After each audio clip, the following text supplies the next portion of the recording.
All women are different, but they are all women. This video is androcentric from a men's point of view and is presented as opinion, commentary, and debate. Expressing opinions is not violence. These are ideas to challenge, question, and argue in public, because classical liberalism relies on the First Amendment for its dialectic. If you are a feminist, then consider this.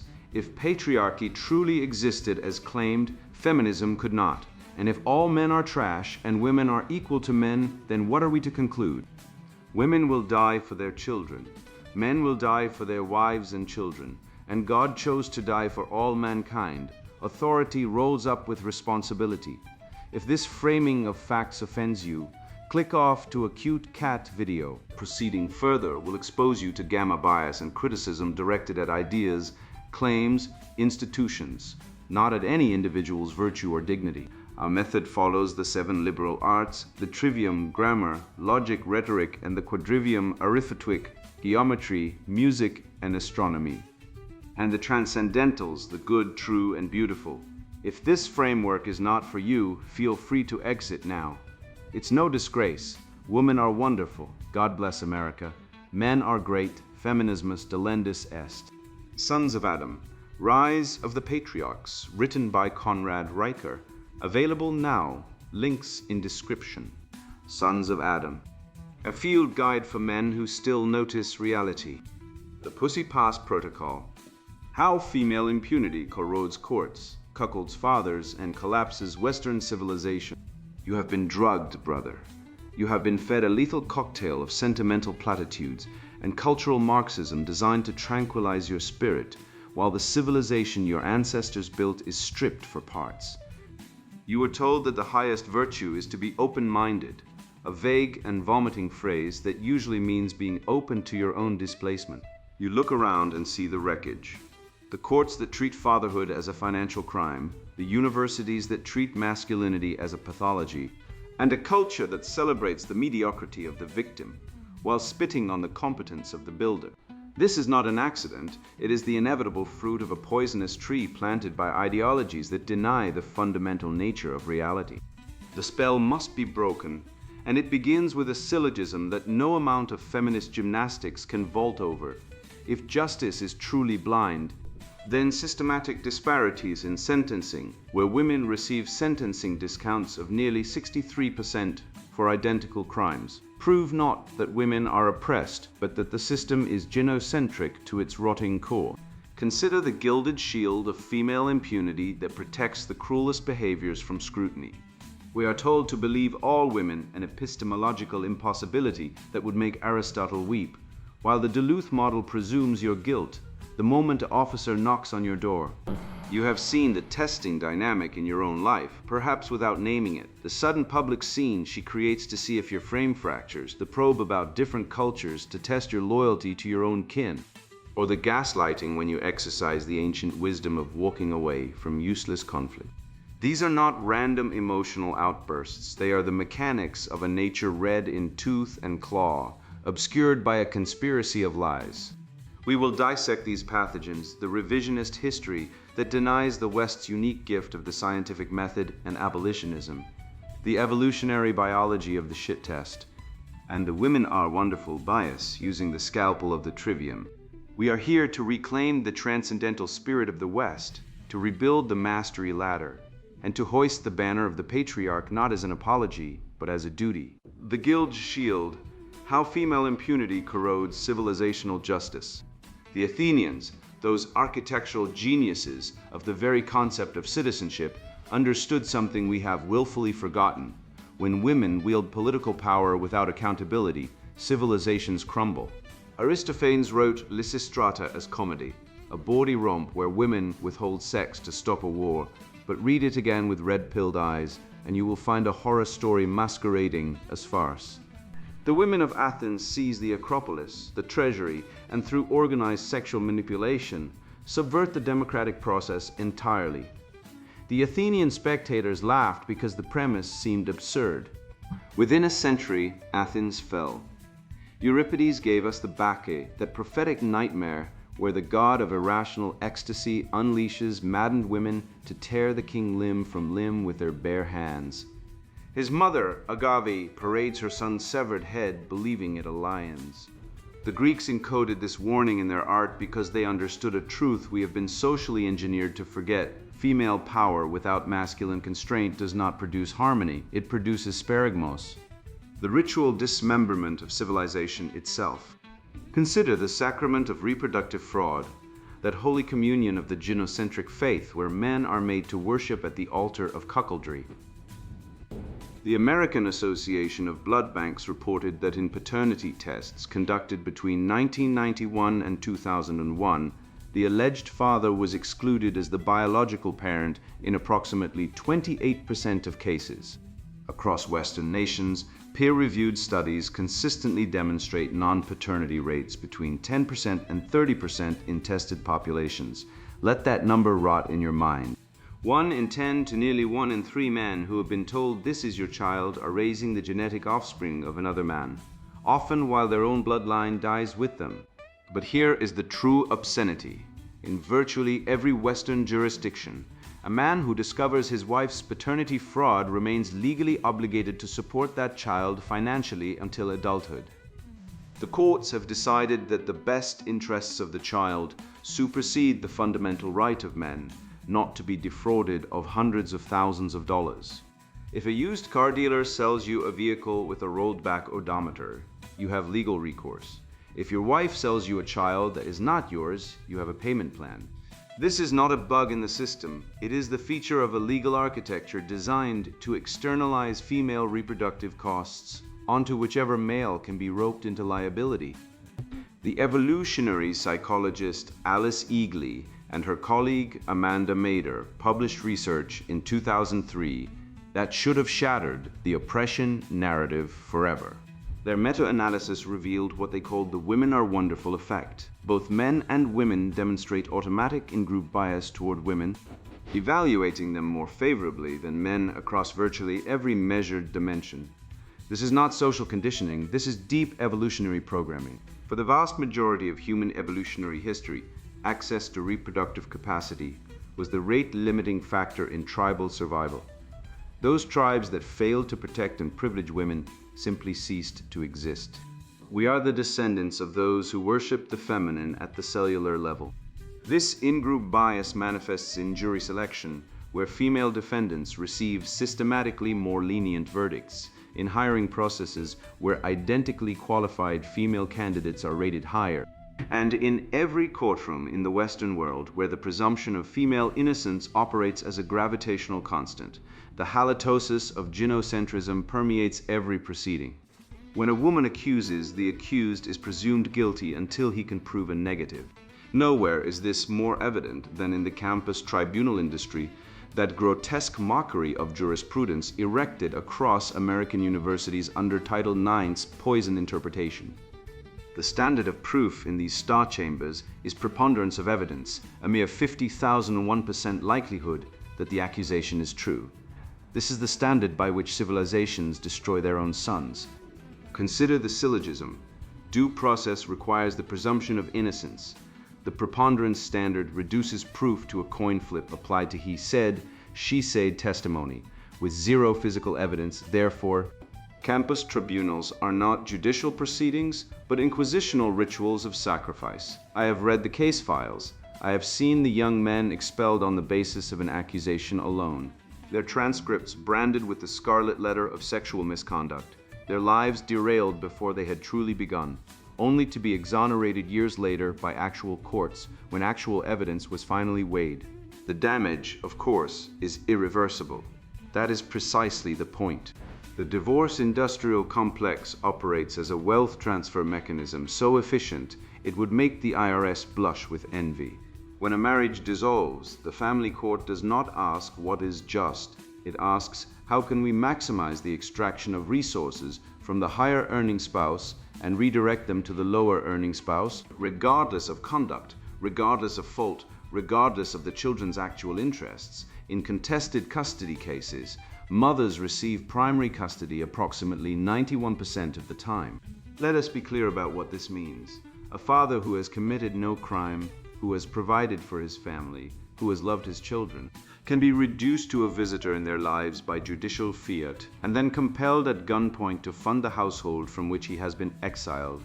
Alimony, in its modern form, constitutes involuntary servitude in direct violation of the 13th Amendment. You will work, you will surrender the fruits of your labor, you will do so indefinitely. And if you refuse, you will be imprisoned. This is not hyperbole. Debtors' prisons for divorced men exist in all but name across this nation. The Duluth model, that feminist brainworm which has captured American law enforcement since the 1980s, proceeds from a single ideological axiom: domestic violence is always and only about power and control exerted by men against women. This is not a hypothesis subject to falsification. This is religious dogma.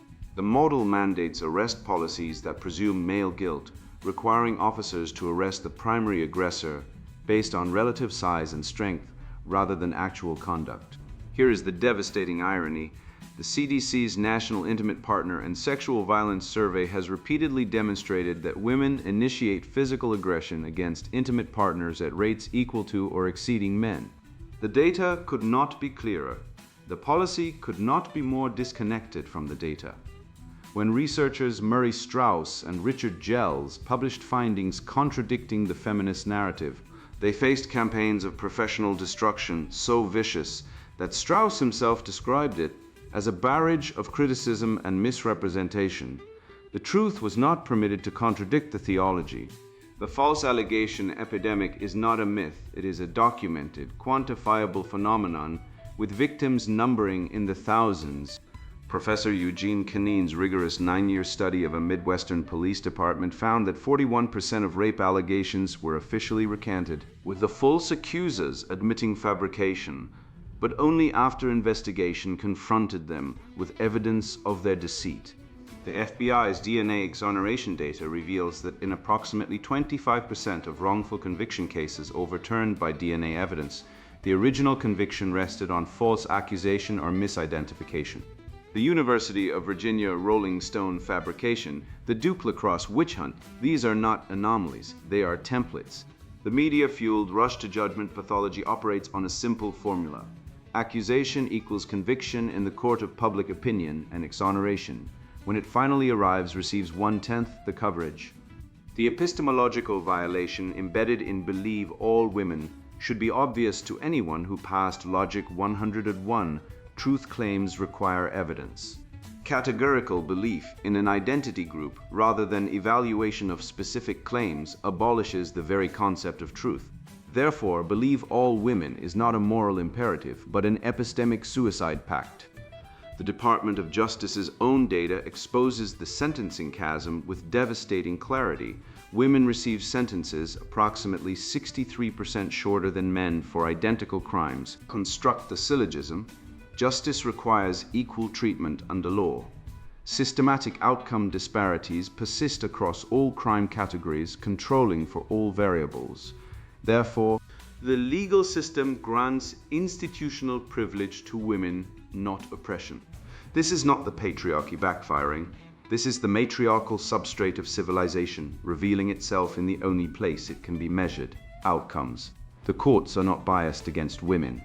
The courts have always been biased for women because the courts are staffed by human beings carrying the same evolutionary programming as the rest of the species. The myth of female oppression before the law is quite literally the opposite of reality. The restoration framework I propose proceeds from a single sacred principle: the equal application of law without regard to identity. Equity, that cancerous neologism for outcome engineering, must die so that equality, true procedural justice, may live. Due process is not a technicality to be discarded when inconvenient. It is the civilizational immune system, the only barrier standing between ordered liberty and the arbitrary tyranny of accusation. The gilded shield of female impunity must be shattered, not because women are evil, but because no human being can be trusted with unaccountable power. The ancients knew this, we forgot. The price of that forgetting is measured in ruined lives, dismembered families, and a civilization that has lost the will to reproduce itself. The restoration begins with a single word spoken without fear: no. The same ideological pathogen that corrupts domestic courts with equity over evidence has infected the entire civilizational immune system. The feminist who presumes male guilt in a campus tribunal, and the critical race theorist who presumes Western guilt in historical analysis deploy identical logical fallacies. Both begin with their conclusion. Both treat evidence as optional. Both seek not truth, but power.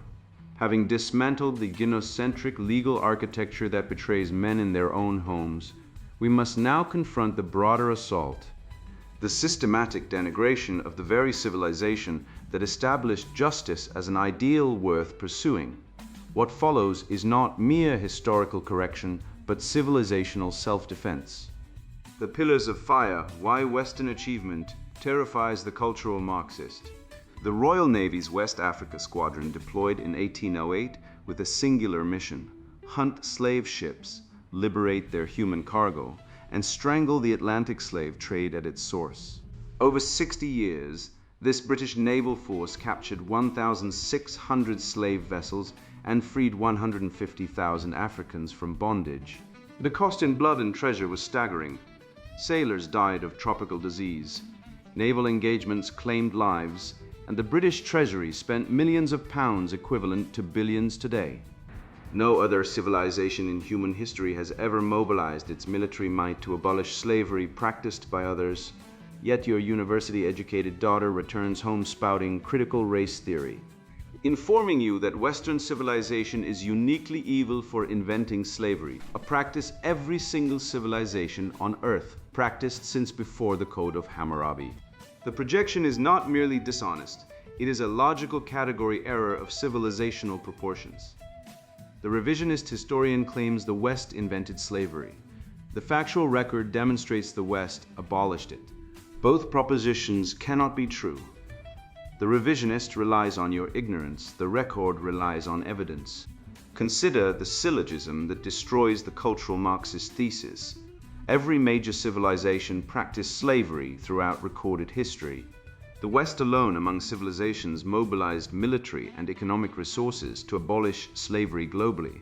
Therefore, the West is not uniquely guilty of slavery, but uniquely virtuous in its elimination. The conclusion is logically inescapable unless one rejects the premises, and the premises are matters of historical record. The Arab slave trade persisted centuries longer than the Atlantic trade. African kingdoms waged wars specifically to capture slaves for sale. Indigenous American civilizations kept slaves. Asian empires kept slaves. Only one civilization said no more and enforced that decision with naval cannon. The modern academic, the credentialed parasite, types his denunciation of Western civilization on a computer designed by Western engineering, powered by Western electricity generation, protected by Western medicine from diseases that would have killed his ancestors before age 5. The ingratitude alone should disqualify him from serious discourse. The 1688 Glorious Revolution established a principle previously unknown in human affairs. The state exists to protect individual rights, not the individual to serve state power. The Bill of Rights, the separation of powers. The rule of law applied equally to sovereign and subject. These were not gradual improvements on existing systems, but radical departures from every governance model that preceded them. Rome had its republic and lost it to empire. China centralized power into the hands of emperors who commanded life and death over millions. The Islamic world merged religious and political authority into theocratic absolutism. Only in the West, through the English constitutional tradition and its American successor, did the radical notion emerge that government power must be limited, divided, and checked. The modern leftist screams about systemic oppression while enjoying legal protections, due process rights, and freedom of expression that would have seemed utopian fantasies to 99% of humans who ever lived. The projection is itself evidence of decadence, the luxury to complain about imaginary oppression while actual tyrannies persist globally. The Industrial Revolution represents the most significant event in human history since the Agricultural Revolution, and perhaps more transformative. For 200,000 years, human existence meant subsistence. The vast majority of humans lived on the edge of starvation. died before 40, and watched half their children perish before age 5. The Industrial Revolution broke this iron law of poverty. Between 1820 and today, global per capita income increased 14-fold. Life expectancy doubled. Child mortality collapsed. The percentage of humans living in extreme poverty fell from 84% in 1820 to under 10% today. Every single human alive who is not currently starving owes their existence to Western technological innovation. The steam engine, the internal combustion engine, electrical power generation, modern agriculture, antibiotics, vaccines, and sanitation systems. The leftist academic condemning Western imperialism would not exist without Western medicine. His grandparents would have died in childhood. The cognitive dissonance required to denounce a civilization that made your very existence possible represents a psychological pathology worthy of clinical study. The scientific method itself is a Western invention. No other civilization developed systematic empirical verification. Greek rationalism, Christian linear time, and the European university system combined to produce history's greatest cognitive technology, the systematic testing of hypotheses against observable reality. Every decolonized science advocate types their manifesto on Western computers, transmits them through Western telecommunications networks, and relies on Western medicine to survive long enough to compose their nonsense. The self-refutation is perfect. If all cultures are equally valid and Western science is merely one way of knowing among many, then the claim itself has no privileged status. If all truth is socially constructed, then the claim that all truth is socially constructed is merely a social construction with no binding authority.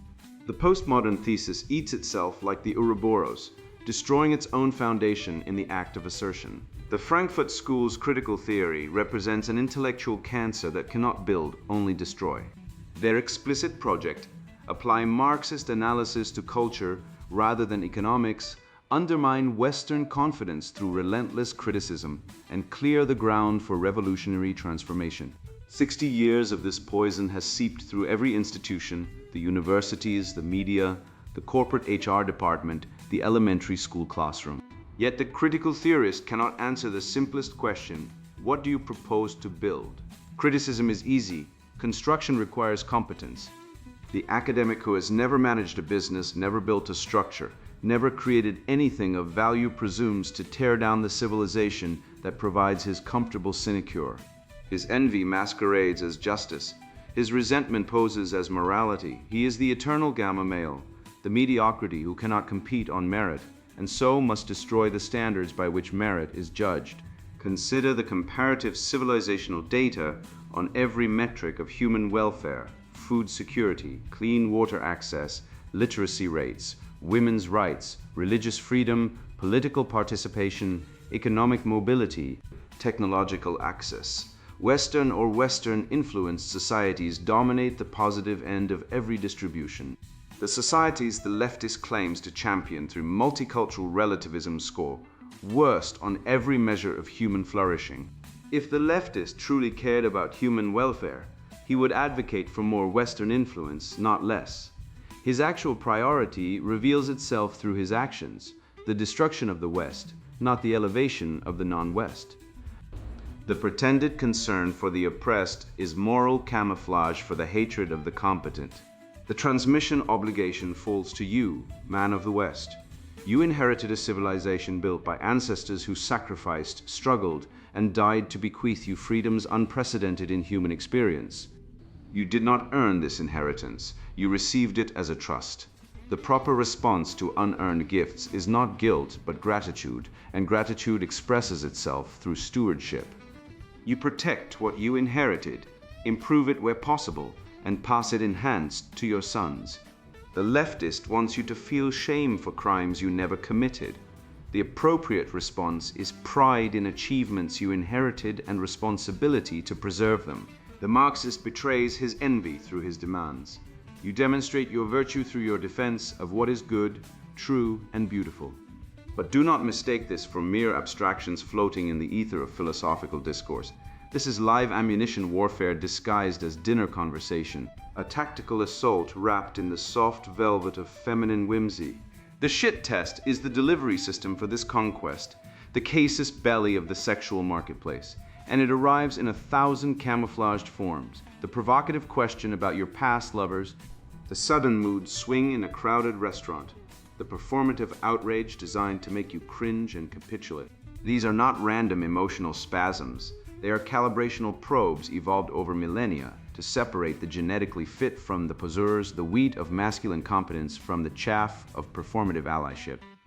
The tussling furnace, decoding and mastering the hidden evaluation matrix.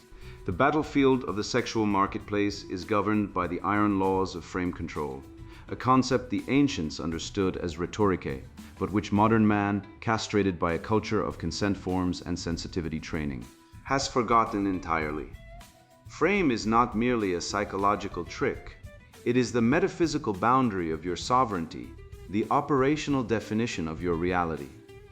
When a woman attempts to hijack the narrative, be it through a petty grievance or a geopolitical lecture, she is engaging in a dialectical martial art designed to test the structural integrity of your psyche. If you bow to her definitions, if you accept her premises, you have already lost the duel before a single logical syllogism can be formed. The feminine imperative, untamed by the patriarchal order we are striving to restore, seeks constantly to expand its perimeter by encroaching upon the masculine mind. It is a cosmic entitlement program fueled by your compliance. And unless you defend your mental territory with the ruthlessness of a Roman general defending the gates of the Republic, you will be colonized by her emotions and enslaved by her chaos. Consider the insidious different cultures test, a loyalty probe disguised as an inquiry into your cosmopolitanism. She asks with feigned innocence, "What do you think about other cultures?" The blue-pilled simp, terrified of being labeled a bigot by the invisible tribunal of political correctness, rushes to signal his virtue, babbling about the richness of diversity and the evils of colonialism. In doing so, he fails spectacularly. She does not want a lecture on cultural relativism. She is probing for the strength of your tribal identity. A man who apologizes for his own civilization is a man who will apologize for her bad behavior, a weak link in the chain of being who cannot be trusted to hold the line when the barbarians are at the gate. The correct response is an unapologetic affirmation of Western superiority, not out of ignorance, but out of a reasoned assessment of the facts. We created the architecture of modernity, the canon of law, and the height of philosophy by signaling pride in your heritage. You communicate that you possess a backbone of steel, rendering you immune to the guilt manipulation techniques that have toppled entire empires. This dynamic escalates rapidly in the public scene test, a mechanical assault on your composure that is as predictable as the tides and twice as destructive if mishandled. Why does she escalate precisely when the waiter arrives or when her friends are watching? It is because the feminine instinct for hypergamy requires constant verification that your stoicism is not a mask, but a feature of your character. Evolution has wired the female brain to weed out the genetic chaff by applying social pressure. She creates a scene to see if you will crack, if your emotional stability is contingent upon external peace. If you react with anger, you fail the fitness signal, proving you are volatile and unsafe. If you supplicate, you prove you are weak. The only winning move is the stoic imperative: maintain absolute, immovable composure. You must become the eye of the hurricane, a monolith of calm amidst her manufactured storm, thereby signaling that your genetic material is solid enough to withstand the apocalypse. The mainstream genocentric matrix works overtime to reframe your tactical withdrawal as weakness, a lie intended to keep you trapped in unwinnable engagements. This is the walking away reframing, a definitional trap where the man who exercises the ancient wisdom of retreat is labeled a coward or a quitter. Let us deploy a syllogism to dismantle this absurdity. A wise general disengages from a battle he cannot win, or that offers no strategic value. The domestic sphere is a theater of war. Therefore, retreating from a toxic, illogical argument is the height of strategic acumen. Withdrawing your attention is not an admission of defeat. It is a censure of her behavior, a withdrawal of your most valuable resource, your presence. When the modern legal system and cultural norms conspire to strip you of authority within your own home, the only power you retain is the power to leave. Do not let the cultural Marxists shame you for preserving your sanity. Exiting a losing proposition is the ultimate demonstration of high time preference thinking and self-respect. This pattern of testing is not limited to the bedroom. It scales fractally to the civilizational level, where the feminized society itself acts as a macro shit test against the remaining vestiges of masculine order. The West is currently failing a massive civilizational fitness test administered by a confluence of toxic femininity and cultural Marxism. We are being asked to believe that biological reality is a social construct, that meritocracy is oppression, and that strength is toxicity. The breakdown of the family unit, evidenced by family court statistics that strip fathers of their children, over 80% of custody cases favoring the mother, despite fathers being statistically the safer parent, and the cuckoldry rates that reveal a hidden evolutionary warfare against unsuspecting providers are all symptoms of a culture that has refused to say no. When a society rewards victimhood and punishes competence, it is shit testing its men to see if they have the will to reassert the natural law. If we do not collectively hold the frame, the civilization collapses under the weight of its own sentimental incoherence. To navigate this minefield, you must arm yourself with the counter-strategy arsenal, the rhetorical weaponry of the patriarch. The agree and amplify technique is not merely a joke, it is a dialectical torpedo that exposes the absurdity of her frame by accepting it and stretching it to its logical breaking point.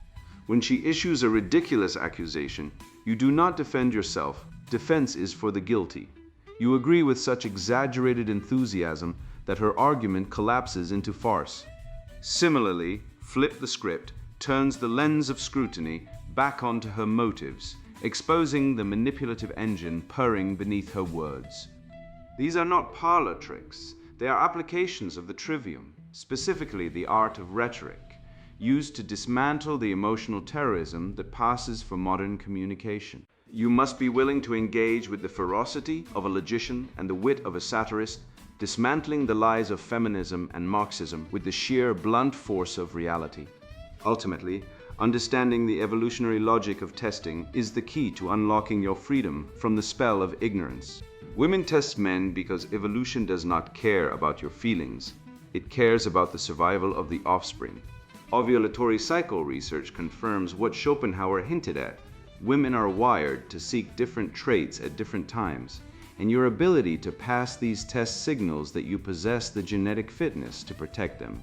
This is the red pill integration protocol, realizing that her testing is not a personal attack, but a biological software program running in the background of the human operating system.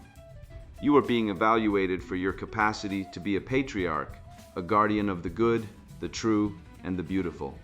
By mastering the hidden evaluation matrix, you do not just get the girl. You reclaim your birthright as a son of Adam, stepping out of the shadows of the gynocentric lie and into the blazing light of your own sovereignty. This macro-scale capitulation to the feminine imperative has birthed a grotesque legal paradigm where feelings trump facts and accusations operate as proof. The gynocentric Leviathan does not seek fairness. It seeks the total subjugation of the masculine spirit through the systematic destruction of procedural defense. By abandoning the logos, the rational order of the universe, for the pathos of the victimhood hierarchy, we have regressed into a sewer of sentimentality where the mob decides your fate. The price of this cowardice is your freedom, and the measuring stick of our decline is stark. The phonix procoque, natural law restoration for men of the third millennium. A Roman citizen, 2,000 years dead, possessed more legal protection than you do today. He could stand before a magistrate and demand cui bono, for whose benefit he could invoke habeas corpus, produce the body, show the evidence, name the accuser. You living in the supposed zenith of civilization cannot. Your accuser remains anonymous. The evidence stays sealed. The tribunal convenes in secret. Welcome to the barbarism you never noticed, because it wore a suit and called itself progress. I have watched university tribunals expel young men on allegations, unsupported by a single corroborating witness, examined corporate HR departments that terminate careers based on feelings rather than facts, and studied family courts where fathers become visitors to their own children through procedures that would make a medieval inquisitor blush. Due process is not a technicality. It is the thin line separating civilization from savagery. Without it, justice becomes whatever the powerful decide it shall be today. Consider what happens when you abandon procedural protection. The Soviets perfected this. Accusation equals guilt, trial becomes theater, outcome predetermined by political necessity. Sound familiar? It should. The Title IX tribunals devastating young men across American campuses operate on precisely this logic. The accused cannot cross-examine his accuser, trauma-informed practice they call it, as if trauma licenses the destruction of truth. He cannot present evidence of his innocence without violating a protective order. He cannot even know the full charges until moments before his hearing. The Office for Civil Rights under the Obama administration issued a Dear Colleague letter that pressured universities to lower evidentiary standards from clear and convincing to preponderance of evidence, meaning a 51% certainty destroys a life. Imagine building a bridge that only had a 51% chance of standing. Imagine performing surgery with a 51% probability of cutting the right organ. Yet this mathematical farcery now governs sexual misconduct proceedings across the Western world. The destruction of due process serves a purpose. It transfers power from the governed to the governors, from the accused to the accuser, from men to those who benefit from male vulnerability. Study the data. False allegations in sexual assault cases occur at rates between 2 and 10%, according to methodologically sound research. But these aggregate statistics obscure the vital truth that certain contexts elevate false. Reporting dramatically, a Purdue University study examining rape allegations on campus found that nearly half of the cases examined involved false accusations, defined as reports where the accuser either recanted or the evidence definitively disproved the claim. The Lynch and Ciccone research in Forensic Science Digest documented similar patterns. Yet mention these statistics in polite company and watch the ritual denunciation begin. Facts have become hate speech when they contradict the approved narrative. Aristotle identified the core principle in his Nicomachean Ethics. Justice requires treating equals equally and unequals unequally proportionate to their actual merit and conduct. Modern feminism inverts this entirely. Outcome alone indicates bias, disparate impact proves discrimination, and any attempt to examine individual circumstances becomes blaming the victim. The left has constructed a closed logical loop from which no appeal is possible. If women earn less than men on average, discrimination is proven. If you point out that women work fewer hours, choose different fields, and prioritize flexibility over maximum earnings, you have committed heresy against the equality dogma. The argument is unfalsifiable, and unfalsifiable arguments are not arguments at all. They are religious assertions demanding your submission. The family court system represents due process abolition in its most destructive form. I have spoken with hundreds of men who entered divorce proceedings expecting civilization and encountered something closer to organized theft. The statistics validate their experience. Mothers receive primary custody in approximately 82% of cases where custody is awarded to one parent. The standard of best interests of the child sounds noble until you realize it provides unlimited judicial discretion unconstrained by any objective standard. Fathers become paychecks, their children transformed into financial instruments transferred from one household to another with all the dignity of a stock option. The Bradley Amendment ensures that child support obligations cannot be modified retroactively, cannot be discharged through bankruptcy, and can result in imprisonment without the due process protections afforded to actual criminals. Debtors' prisons were abolished in 1833, unless you are a divorced father. The attack on due process extends into criminal law itself. England's domestic violence legislation now permits conviction based solely on the accuser's testimony, no corroboration required.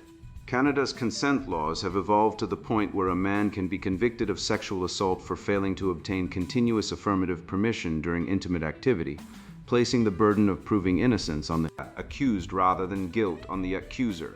The presumption of innocence, that cornerstone of Western jurisprudence dating to Roman law and codified in the Decretum Gratiani of 1140, evaporates when convenient for those holding power. Every time you accept a lower standard of evidence, because the cause seems just, you have handed your enemies the weapon they will use against you. Subsidiarity offers the antidote, the principle that decisions should be made at the lowest competent level of authority.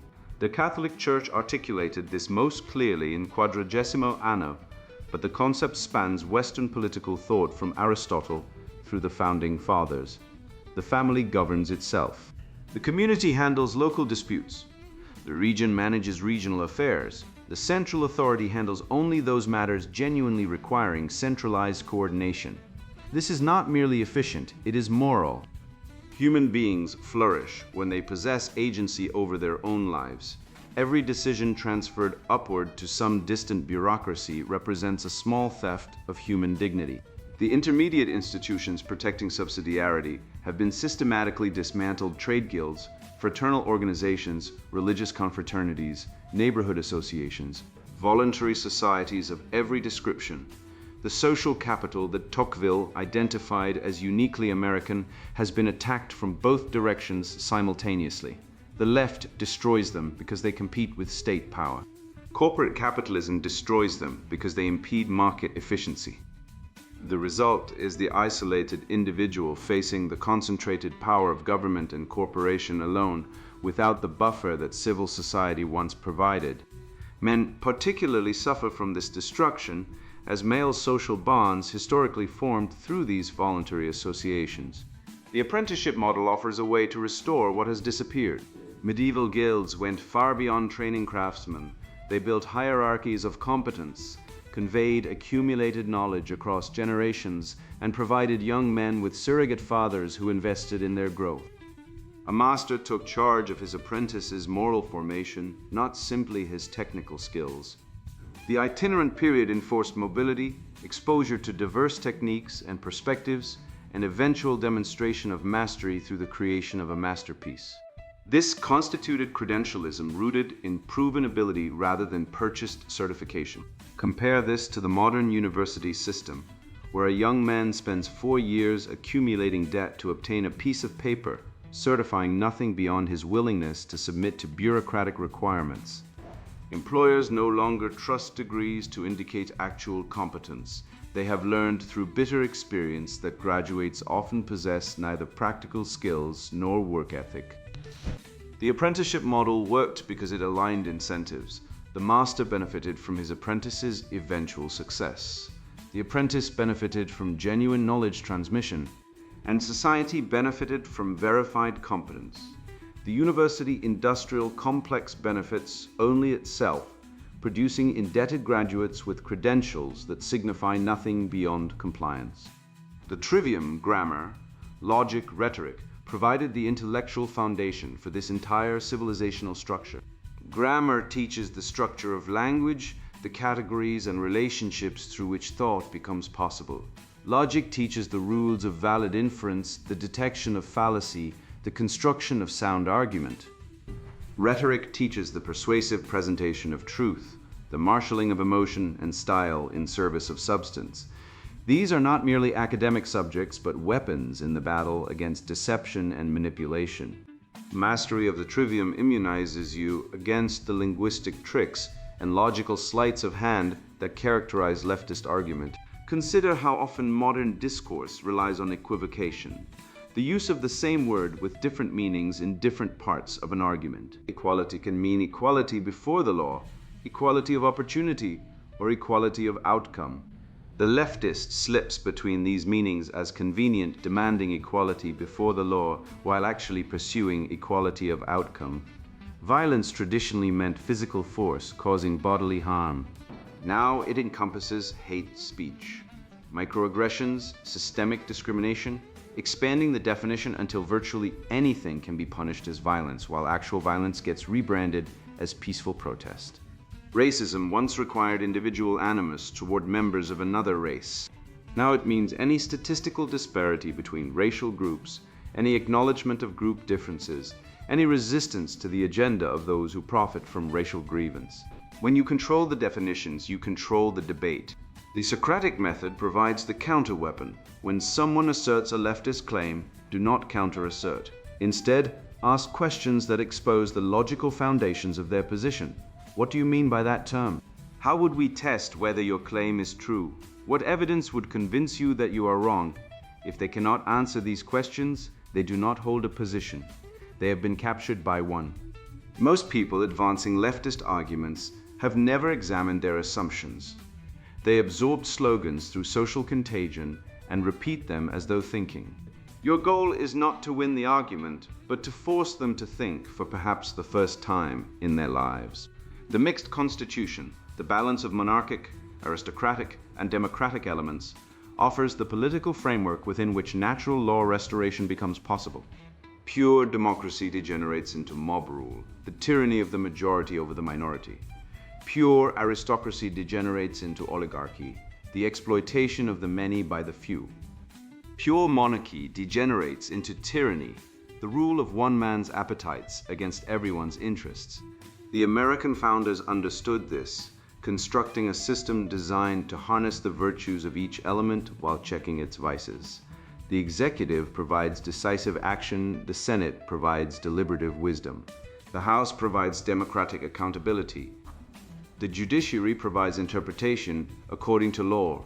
Remove or corrupt any element and the balance collapses. We have witnessed exactly this collapse. The administrative state has grown into a fourth branch of government, unaccountable to any of the constitutional checks.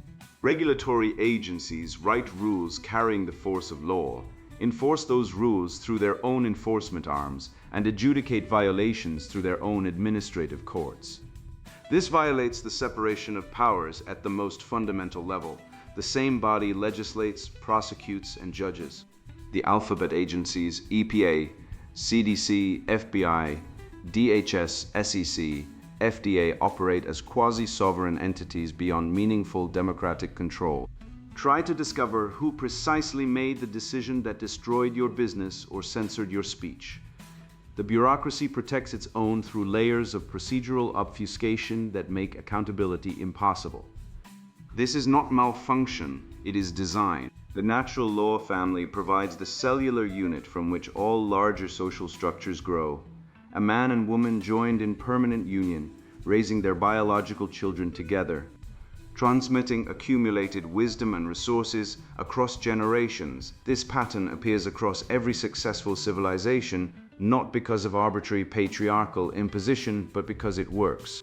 The data is unambiguous. Children raised by their married biological parents outperform children from any other family structure on virtually every metric: academic achievement, emotional stability, criminal behavior, future relationship success, income, longevity. The differences are not marginal, they are massive. Yet speaking this truth has become dangerous. The family court industry profits from family dissolution, transferring wealth from fathers to mothers, to lawyers, to state bureaucracies. The welfare system incentivizes single motherhood by making marriage economically irrational for those at the bottom of the income distribution. The educational system teaches children that traditional family structures are oppressive, while alternative arrangements are equally valid. The entertainment media normalizes divorce, celebrates single parenthood, and portrays married fathers as incompetent buffoons. The coordinated attack proceeds on every front simultaneously, and you are expected to pretend you do not notice. The transgender ideology represents the logical endpoint of this attack on natural law. If sex itself, the most fundamental biological category, the axis around which reproduction organizes all mammalian life, can be dismissed as a social construct, then no category has stable meaning. The statement trans women are women is not merely false, it is necessarily false. A violation of the law of identity that makes rational discourse possible. A is not non-A. These are not optional beliefs, but prerequisites for thought itself. When a society cannot agree on the definition of woman, a term that any child could define correctly 5 minutes after birth, that society has lost contact with reality. The emperor has no clothes, and everyone can see it, and everyone is required to praise the magnificent tailoring.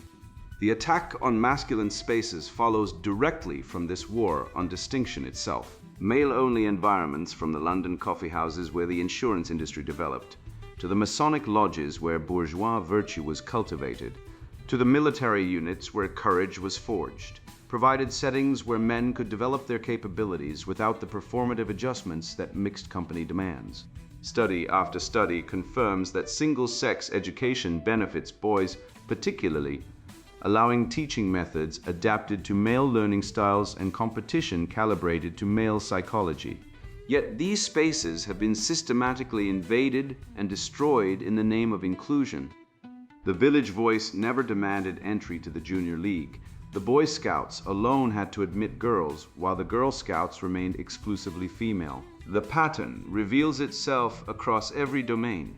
Whatever men build for themselves must be open to women or destroyed entirely. This is not about equality, it is about eliminating male autonomy. A man who cannot assemble with other men without female supervision is a man who cannot develop independent perspectives, cannot coordinate collective action, cannot form bonds of loyalty that might compete with loyalty to the state. The totalitarian impulse always seeks to atomize the population into isolated individuals controllable from above. Male associations represent a threat to this control because they create horizontal bonds among those most capable of resistance. The answer lies not in withdrawal but in reconstruction.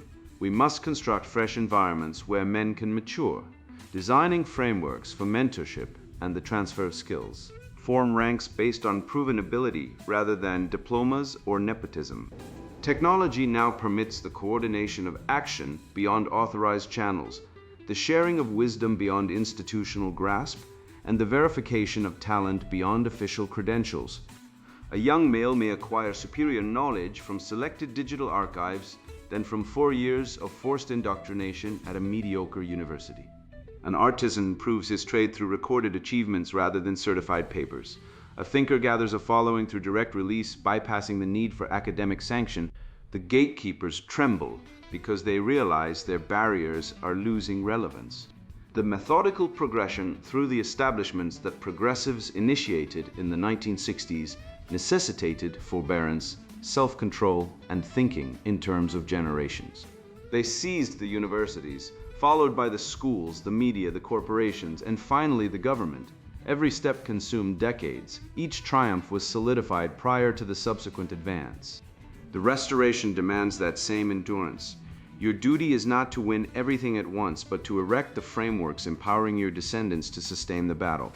Cultivate trees that will cast shade you will never feel. Establish organizations engineered to outlive their creators. Convey wisdom that might not ripen for ages but will surely yield a harvest eventually. This requires a psychological stance distinct from both despair and naive optimism. The black pill blogger who declares everything hopeless and the white pill optimist who insists victory is imminent both mistake their emotional state for analysis. Reality is more interesting. The current system is unsustainable. Collapse of some kind is inevitable, and what emerges depends on who is prepared to build when the moment arrives. Your job is to be prepared to possess skills, resources, networks, and most importantly, knowledge that the current regime cannot provide for itself. When the universities have destroyed their own credibility, those who preserve genuine learning will possess treasure beyond price. When the corporations have rendered themselves incapable of actual production, those who maintained real skills will rebuild the economy. When the government has exhausted its legitimacy through overreach, those who remember how voluntary cooperation actually works will have the only functional model available. The transcendentals, truth, beauty, goodness provide the ultimate framework for this reconstruction. These are not subjective preferences, but objective realities woven into the fabric of existence. Truth corresponds to what actually is. Beauty corresponds to harmonious order. Goodness corresponds to proper function. A civilization that denies these categories has lost its compass and will wander in circles until it collapses. We have been wandering for decades. The circles have grown tighter. The collapse approach is not as something to fear, but as something to prepare for, the necessary clearing of ground before new construction becomes possible. You are not victims of this process, but participants in it. Every man who rejects the lie masters a real skill, transmits genuine knowledge, builds actual community, and maintains his dignity despite the pressure to submit represents a seed of restoration. The numbers grow. The edifice of lies grows more elaborate and therefore more fragile. The truth you carry is not yours alone, but humanity's inheritance, preserved through darker ages than these, awaiting the moment when its light becomes visible again. You have been drugged with a potent narcotic, the soothing, suffocating lie of egalitarianism. You have been taught that the West is a stain on history, that your masculinity is toxic, and that justice is a tool of oppression. This is the gilded shield of institutionalized female impunity shining in your eyes, blinding you to the steel cage of the divorce industrial complex. Consider the syllogism of your enslavement. If the state enforces alimony and asset division based on need rather than fault, and if women initiate 69 to 80% of divorces, then the state has created a financial incentive structure for family dissolution. This is not compassion, it is the monetization of betrayal. When you look at the paternity fraud rates, conservative estimates suggesting 1 in 10 fathers is raising another man's child without knowledge, you're not seeing a social construct. You are seeing the biological imperative unchecked by the old virtues, a cruel Darwinian trick subsidized by your sweat and taxes. You have been the host for a parasitic ideology that tells you believe all women, while the FBI's own DNA exoneration data whispers that lies are distributed equally across the sexes. Yet only one sex holds the legal power to weaponize them with absolute immunity. But the fog is lifting because you possess the antidote, the trivium.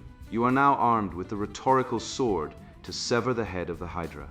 When the cultural Marxist squeals that Western civilization has no unique achievements, you need only point to the chair he sits in, the electricity powering his microphone, and the germ theory keeping him alive, and ask, if all cultures are equal, why is it that only the West developed the concept of individual rights to protect the individual from the collective? The revisionist hates the West because the West invented the mirror, and he cannot bear the sight of his own reflection. He tells you that due process is patriarchal oppression because justice requires evidence, and evidence is the enemy of the accusation. By mastering the dialectic, you see the public scene test for what it is, not a bid for equality, but a biological stress test to see if your frame is strong enough to withstand the chaos of the mob. You realize that walking away from an unwinnable argument with a hysterical bad actor is not defeat. It is strategic conservation of energy, the prudence of a general refusing to fight a battle on swampy ground. This is your inheritance, son of Adam. The pillars of fire are not burning down, they are burning clean. You are part of the remnant that knows the difference between equity, the forced equality of outcome, a mathematical impossibility that necessitates tyranny, and equality, the noble, rigorous application of natural law. You have climbed the apprenticeship ladder of truth, graduating from the grammar of the red pill to the rhetoric of the patriarch. Do not shrink from this mantle. The West does not need to be apologized for. It needs to be defended with the ferocity of a cornered lion and the precision of a scholastic logician. You are no longer a bewildered spectator in your own life. You are the architect of the Phoenix Protocol. Take this torch, burn down the straw man of the woke Inquisition, and build a fortress of reason so impenetrable that the lies of the modern Babylon cannot even echo within its walls. Go forth, speak the truth with a smiling face and an iron spine, and watch the shadows scatter. And now the sponsored book introduction, Sons of Adam, Rise of the Patriarchs. Look around. Birth rates are collapsing. Western civilization teeters. This isn't accidental, it's engineered. I spent years watching men shrink, apologizing for their nature, sidelined by policies crafted in gender studies departments hell-bent on dismantling the engine of progress, masculinity itself. I saw friends trapped on the marriage plantation, drained of resources and spirit by a system rewarding female hypergamy while punishing male commitment. I witnessed the relentless demonization, called toxic for asserting boundaries, pathetic for showing weakness they were told to display. This cognitive dissonance isn't sustainable, it's extinction. This book is a reckoning. It's for rational men who see the lies and refuse the script, for those tired of being shamed for ambition, strength, and the biological drive to build and protect.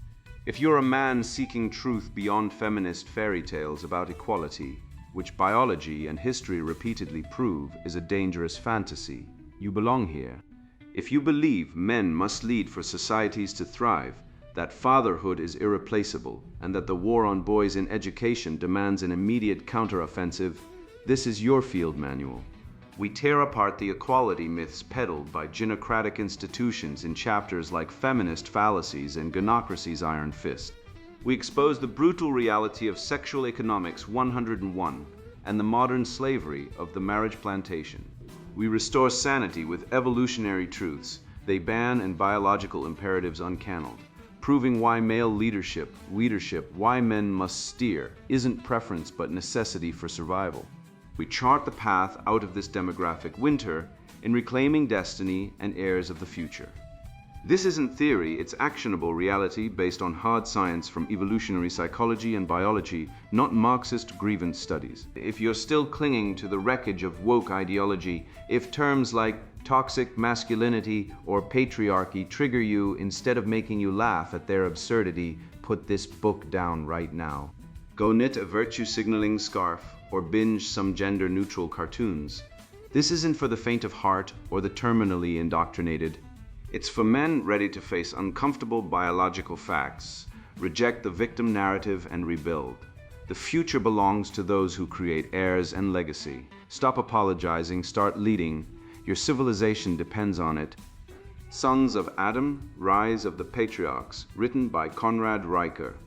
Buy now, links in description.